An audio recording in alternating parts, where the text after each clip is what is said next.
Sunshine. Et c'est donc l'heure de retrouver notre correspondante à Jérusalem. Bonjour Pascal Sunshine. Bonjour Eva.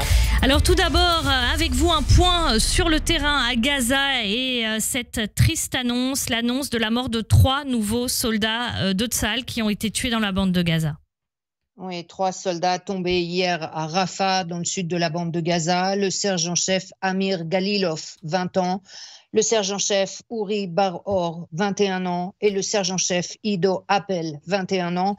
Tous les 3 appartenaient au 51e bataillon de la brigade du Nahal. Ils étaient en opération dans le sud-est de la ville de Rafah. Ils ont pénétré dans un bâtiment à la recherche de puits de tunnels du Hamas quand une charge piégée a explosé.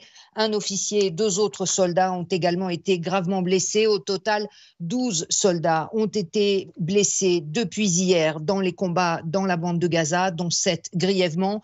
Tsahal qui poursuit son opération à Rafah pour la 3e semaine consécutive en dépit des pressions internationales, et de nouveaux plans ont même été validés par le cabinet de guerre. 5 brigades ont été déployées dans la zone et opèrent principalement sur la route Philadelphie qui longe la frontière égyptienne, où les soldats continuent à découvrir des tunnels creusés par le Hamas. Les troupes israéliennes avancent également plus au nord, toujours dans la ville de Rafah, mais une progression qui reste extrêmement lente parce qu'il reste toujours entre 300 et 400 000 civils palestiniens qui n'ont pas quitté la ville, et parce que les terroristes du Hamas ont piégé de nombreux puits de tunnels et bâtiments avec les dangers que cela représente, comme on l'a vu donc hier encore avec la mort de 3 soldats de Tsahal. Et puis Pascal, il y a aussi cette inquiétude, cette nouvelle menace terroriste contre les localités israéliennes proches de la Samarie.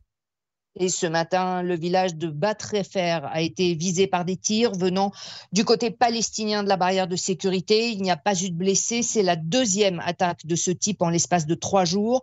On parle d'une localité située à l'intérieur d'Israël, à une quinzaine de kilomètres à l'est de Netanya, et donc en lisière de la ligne verte. De l'autre côté de la barrière de sécurité, à 500 mètres à peine, se trouve la ville palestinienne de Toul-Karem. Et c'est un groupe terroriste local, les brigades Al-Qassam, qui ont revendiqué les tirs sur Bat Refer en riposte à l'agression de l'ennemi sioniste, affirment les terroristes sur la vidéo qu'ils ont postée et où ils se filment en train de tirer vers le village israélien. Bat Refer n'est pas la seule localité limitrophe des territoires de Judée-Samarie à être menacée. C'est le cas aussi pour des villages et des kibboutz voisins, et également pour les localités situées à la frontière nord de la Samarie. Non seulement des terroristes tirent régulièrement dans leur direction, mais les habitants voient presque tous les jours des Palestiniens escalader le mur de sécurité pour entrer en Israël. Jusqu'à présent, il ne s'agit que de clandestins qui viennent chercher du travail en Israël, mais la population frontalière redoute évidemment des incursions terroristes et une répétition des massacres du 7 octobre qui avaient visé l'ouest du Negev, et réclame le déploiement urgent de renforts de Tsahal tout le long de la ligne verte.